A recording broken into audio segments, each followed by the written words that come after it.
Саламатсыздарбы биздин YouTube каналдын көрөрмандары. Биздин каналга жазылып, акыркы жаңылыктарды угуңуздар. Салам достор. Мен бүгүн УКМКнын абагында камакта жатып каза болгондор жөнүндө айткым келип атат. Алар биз билген коомчулукка ачык чыккандары 3 адам бар. Ал эми биз билбеген коомчулукка ачыкталбай калган. Ошол УКМКнын СИЗОсунда каза болгондордун саны 10 деп саналышы мүмкүн.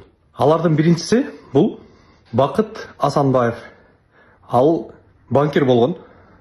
Кайсы бир банктын төрагасынын башкармалыгынын башчысынын орун басары болгон. Айтышып атат, ал профессионал, иш билген адам болгон, жана коррупционер же бир олигарх болгон эмес депчи. Болгону ошол адамды баягы кустуризациянын шарданы менен түрмөгө камашып, натыйжада УКМКнын СИЗОсунда мындан 3-4 жыл мурда каза тапты. Андан тышкары ошол 22 жыл болсо керек, жаңылбасам.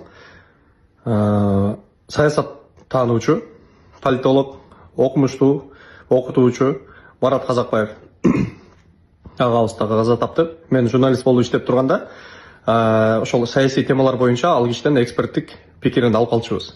Жупуну, жөнөкөй үйдө жашаган, Чыгыш 5 районунда жашаган журналисттер калп айтырбайт. Ошол жерде жашап, кийингени да жөнөкөй, сүйлөгөнү да жөнөкөй, сылык сыпа келип, ошо айлыкка иштеген эле адам. Жакшынакай эле пикирин айтчу, радикалдуу дагы пикирин айтпачу, ушундай эле адам болчу. Кайсы бир себептерден улам УКМКнын СИЗОсуна камалып, анан ошол жактан каза таап атат. Үчүнчү адам бул Арыстан Алай. Эми Арыстан Алайдын көтөрүп чыккан маселелер боюнча мен эч нерсе айта албайм. Анын пикирин ал менен мен пикирлеш эмесмин. Бирок анын бир нерсесин билем, ал саясатка келгенде мындай чындыкты сүйлөгөн, саясатка келгенде өзүнүн пикирин тайманбай айткан адам болчу. Камчыбек Ташиев боюнча дагы оюн аябай бир курч айтканын эсимде. Ошол адам ошол УКМКнын абагында мындан 2 жыл болсо керек, камакка алынып, анан ошол жактан асынган абалда табылып, таң калган да.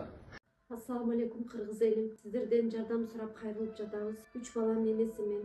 Оğlum Umar 6 жашта, врожденный паралич, ДЦП 4 степенде. Жалгыз боюн эмин.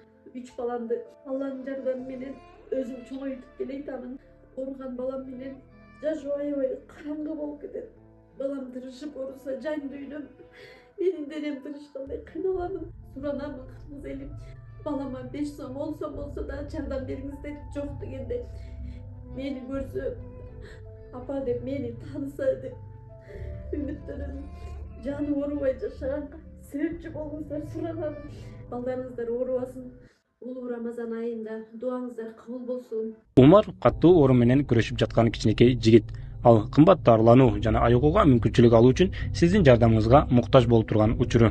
Сиз берген ар бир сом Умарды дени сак жана бактылуу жашоого жакындатат. Сооп иш кылуу менен бирге Умарга ооруну жеңүүгө жардам бериңиз.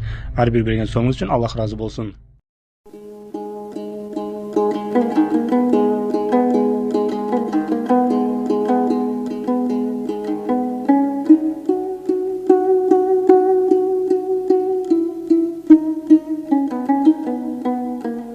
Kimdir bирөөнү ушул убактарда капа кылып койсом, же кимдир бирөөгө туура эмес мамиле кылып койсом, мен ар бир мусулман калкыман кечирим сураймын.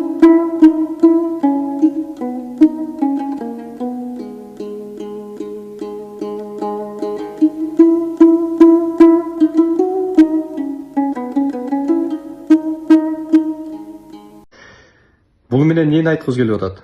Бул менен ошол УКМКнын СИЗОсу бул мындай аябай коопсуздук маселе каралган жер. Ал жакта ошол астына алган жип кайдан барган?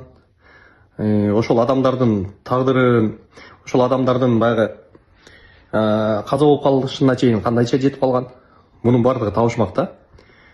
УКМКнын СИЗОсунда токко отургузат деп атышат. УКМКнын СИЗОсунда уртокмок алат деп атат.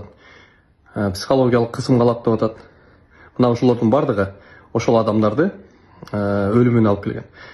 Түрмөдө ошондой адамдардын өлгөндөн кийин бул жоопкерчилик бирөө жагында болуш керек да. Бир тагдыр, бир дүйнө кетип атат.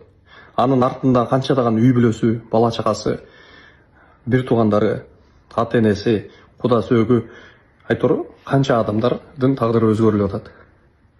Ошол боюнча дагы ошол кездеги УКМК төрагасыбы, анын орун басарларыбы, СИЗОнун башчыларыбы бардыгы сөзсүз түрдө бул боюнча иликтенип, анан жоопкерчилик тартышы керек. Мындай тагдырлар талкаланып, сынып кала бербеш керек. Бул биз билген гана фактылар, а билбегендер канча болушу мүмкүн? Ошолордун бардыгы мындай акыйкат тергелип, аларга саясий баа бериш керек. Кылмышкерлер бар болсо бул жерде жазага тартылышы керек.